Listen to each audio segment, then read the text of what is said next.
আজ শুরু করছি ক্লাস 9 লেসন 3 অটম। কে লিখেছে না জন ক্লেয়ার। ইনি ছিলেন একজন বিখ্যাত ইংলিশ কবি। তো এনার লেখা কিছু কবিতা, বিখ্যাত যে কবিতাগুলো সেগুলো কি না first love, snow storm, the village, minstrel and other, অন্যান্য অনেক কবি আছে।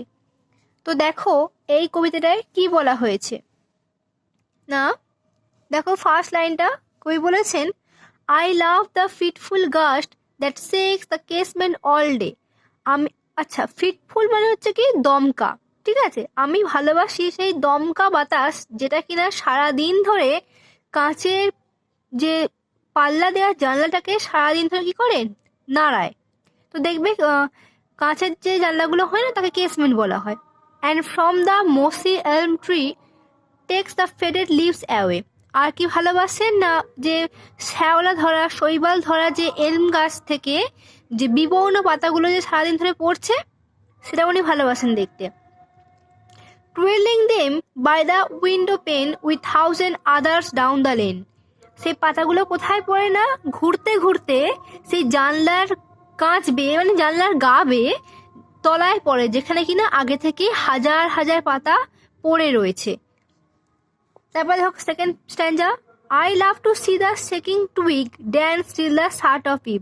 আমি ভালোবাসি সেই গাছের যে শাখা পোশাকগুলো সন্ধে পর্যন্ত যে হাওয়ায় নড়ে সেগুলোকে দেখতে খুব ভালোবাসি।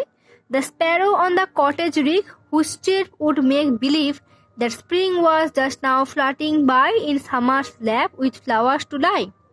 আর কি উনি ভালোবাসেন না যে স্প্যারো, চড়ুই পাখিরা যখন কুড়ে ঘরের ওপরে কি করে কিচিরমিচির করে, তাদের কিচিরমিচিরটা আর কি কবি বলতে চেয়েছেন যে বিশ্বাস ধরায় যে বসন্তকাল এইমাত্র চলে গেছে ছলনা করে, কোথায় না গ্রীষ্মের কোলে, ফুল যাতে করে সমস্ত ফুলগুলো কি করে না ঘুমোতে পারে। মানে এই কবিতার মধ্যে দিয়ে কবি কি বলতে চেয়েছেন না যেন এইমাত্র আর কি বসন্তকাল এবং যেন হালকা হালকা গ্রীষ্মকালের উষ্ণতা অনুভব করতে পারেন। দেখো কবিতা কিন্তু অটাম, বসন্তকাল ইংরেজি কিন্তু স্প্রিং।